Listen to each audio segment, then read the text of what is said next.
সব ঠিক আছে এতিয়াতো ৰাজ্যতকৈ বেছি পাই আছে আৰু তুলিৰাম ৰঙাং থাকিলে কেতিয়াবা আৰু কিবা কিবি পাই যাব আৰ্টিকল 244A তুলিৰাম ৰঙাঙে প্ৰধানমন্ত্ৰীক লগ পালে এইটো দাবী দি আছে আৰু সজোৰে দাবী দি আছে হয় নহয়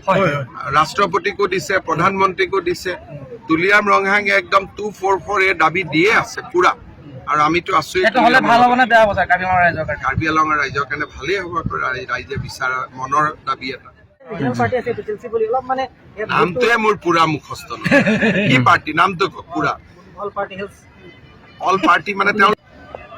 অল পাৰ্টি হলেতো তাত আমিও থাকিব লাগিব তাততো আমি নাই গতিকে নামটোতে কেৰণ আছে all party hill leaders convention তাৰমানে তুলিৰাম হিল লিডাৰ নহয় নেকি বিদ্যা সিং ইংলেং নহয় নেকি হৰেণ সিং বে নহয় নেকি দেপুলাল গাৰ্লুচা নহয় নেকি তেওঁলোকে এইটো পাৰ্টিত নাই গতিকে অল পাৰ্টি কেনেকে হ'ল এইটো মোক বুজাই দিয়ক গতিকে প্ৰথম কাঠাৰ চাহাবক সুধিব যে অল পাৰ্টি লিখিব নালাগিছিল লিখিব হৈছিল ছিংগল লিডাৰ হিল কনফাৰেন্স তাতো অল পাৰ্টি লিডাৰ নাই ইংলেণ্ড চাহাবৰ দৰে ডাঙৰ লিডাৰ আছে নেকি কাৰ্বি আংলঙত হয় নহয় কিমান দিন CM আছে আপুনি 5 বাৰ CM তেওঁতো নাই গতিকে এইটো ছিংগল লিডাৰ হিল কনফাৰেন্স কোনো নেতাৰ কথা বিশ্বাস নকৰিব যোনে টিভিত বেছিকৈ কয় সিয়ে সোনকালে জইন কৰিব গতিকে আপোনালোকে কোনো কংগ্ৰেছৰ লিডাৰৰ কথা বিশ্বাসে নকৰিব কংগ্ৰেছৰ লিডাৰৰ লগত কথা তেওঁলোকৰ ষ্টেটমেণ্ট দিয়াৰ আগতে তেওঁলোকৰ মোবাইলবোৰ চেক কৰিব লাগে যে আপোনালোকে বিজেপিৰ লগত কথা পাতি আছে কিনা স্যাৰ জিতেন্দ্ৰ সিঙে স্যাৰ 5 কোটি টকা লৈছে বুলি কৈছে লখিমপুৰ আৰু গুৱাহাটী টিকেটৰ কাৰণে এইবিলাক অভিযোগ মই কমেণ্ট দিব খোজা নাই কিন্তু ছ'চিয়েল মিডিয়াত ওলাইছে চেকৰ কপি ওলাইছে গতিকে বিভিন্ন সংস্থা আছে তেওঁলোকে এই বিষয়টো বিচাৰ বিবেচনা কৰিব আৰু এইটো মোৰ এখতিয়াৰৰ ভিতৰত নপৰে কাৰণে মই সোমাব কি কৈছে কংগ্ৰেছৰ বৰপেটা পাৰ্টিগৰাকী বিজেপিৰ মতে হৈছে বুলি কৈছে কংগ্ৰেছৰতো গোটেই কেইগৰাকী প্ৰাৰ্থী আমাৰ মতে হৈছে কাৰ্বি আংলঙত 24 চনত আমি এখন ৰাজ্যিক ইউনিভাৰ্চিটি কাৰ্বি আংলঙত আমি আৰম্ভ কৰাৰ কথা ভাবি আছো লাহৰীঘাটত কালি ভূপেন বৰাই কৈছে যে নগাঁও সমষ্টিৰ নিৰ্বাচনী প্ৰেক্ষাপটে অসমৰ 14টা লোকসভা সমষ্টিৰ তেওঁ কালি অদ্ভুত কি কথা ক'লে মই নাজানো তেওঁ লাহৰীঘাটত কালি ইফতাৰ কৰিছিল আৰু লাহৰীঘাটত ইফতাৰ কৰি ক'লে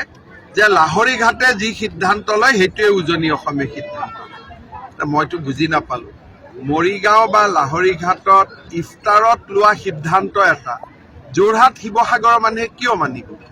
এইটো আপোনালোকে ভূপেন বৰাকে সুধিব একচুৱেলি ভূপেন বৰাইও কি কৈ থাকে তেওঁ ইফাল ইফাল দুই কুল ৰক্ষা কৰি ক'ব লাগে গতিকে তেওঁ মাজে মাজে কিবা কিবি কৈ থাকে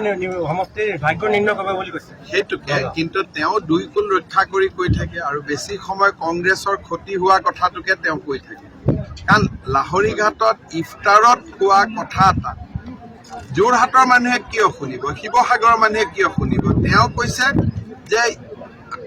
আমি য'ত থিয় হৈ আছো বা মধ্য অসমীয়া লোৱা সিদ্ধান্ত এটাই উজনি অসমত শুনিব কি হ'ল আমি ইফতাৰত কি খালে যিহেতুকে দুজন প্ৰাৰ্থী আছে এজন জয়ৰাম ইংলেং CM আছিলে কাৰ্বি আংলং ব্ৰাঞ্চ কাউন্সিল আৰু এজন আছে অমৰ সিং পিছৰ তেওঁ যদি CM আছিলে তেওঁৰ চাগে যথেষ্ট ভোট থাকিব 3 লাখ ভোটৰ ব্যৱধান হ'ব আছে জানো জয়ৰাম ইংলেঙৰ ভোট আছে বুলিতো মই শুনা নাই আৰু যিখিনি অলপ চলপ ভোট আছিলো এইখিনিতো জইনে কৰি দিলে কাউন্সিল ইলেকশ্যনতো তেওঁতো ঘৰৰ পৰাই ওলোৱা নাছিল গতিকে এইবিলাক উঠিছে আৰু কোনোবা এজনটো উঠিব লাগে স্যাৰ সংখ্যালঘু এলাকাৰ দলে বলে সংখ্যালঘুসকল বিজেপি যোগদান কৰি আছে কি ক'ব আপুনি আমাৰ চৰকাৰৰ দিনত সংখ্যালঘুসকলৰ প্ৰতিও কোনো অন্যায় হোৱা নাই আমি সকলোৰে কাৰণে সমানে কাম কৰি আছো গতিকে তেওঁলোক যিমানে বিজেপি দলত আহে নৰেন্দ্ৰ মোদী ডাঙৰীয়াৰ উন্নয়নৰ প্ৰক্ৰিয়াটোত অংশ ল'ব পাৰিব আৰু দূৰে দূৰে থাকিলে দূৰে দূৰে থাকিব লাগিব সেইকাৰণে মই ভাবোঁ যে যদি কোনোবাই যোগদান কৰিছে এইটো ভাল কথা আমিতো সকলোকে বিচাৰোঁ সবকা সাথ সবকা বিশ্বাস আমিনুল ইছলামে হৰুৱাব পাৰে হৰুৱাব নোৱাৰিব পাৰে মই নাজানো কিন্তু বৰ্তমান তেওঁলোকৰ তাততো নগাঁৱৰ পলিটিক্সটো এতিয়ালৈকে আমিনুল ইছলামেও কয় তেওঁ জিকিব প্ৰদ্যুৎ বৰদলৈ কয় তেওঁ জিকিব কিন্তু আপোনালোকে টিভিত পেপাৰত মানুহৰ লগত কথা পাতিলে দেখিব যে এইবাৰ নগাঁও আসনখন সুৰেশ বৰাই পাব বিজেপিৰ পৰা। স্যাৰ নগাঁও মৰিগাঁও অঞ্চলত একমাত্ৰ ইস্যুটো হ'ল মাথাউৰিটো চাপি আহিলে চব কাম হৈ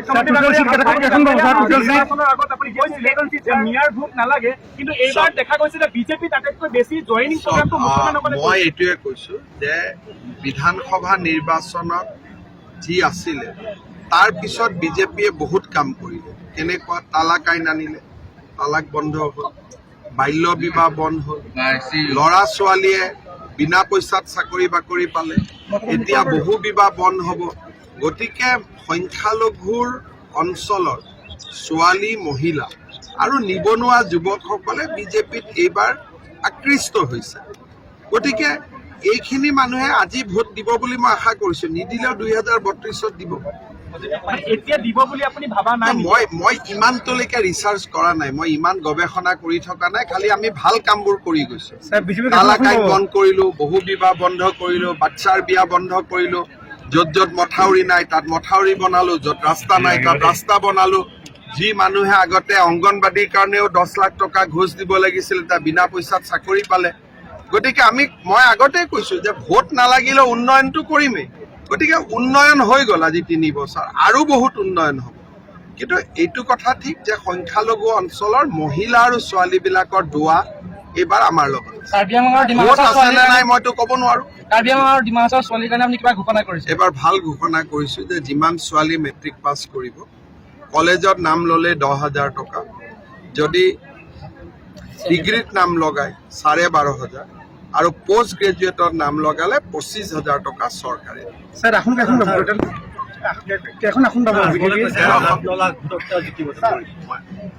আজমল আৰু ৰকিবুল হুছেইনৰ কথাক লৈ মোৰ কোনো ইণ্টাৰেষ্ট নাই।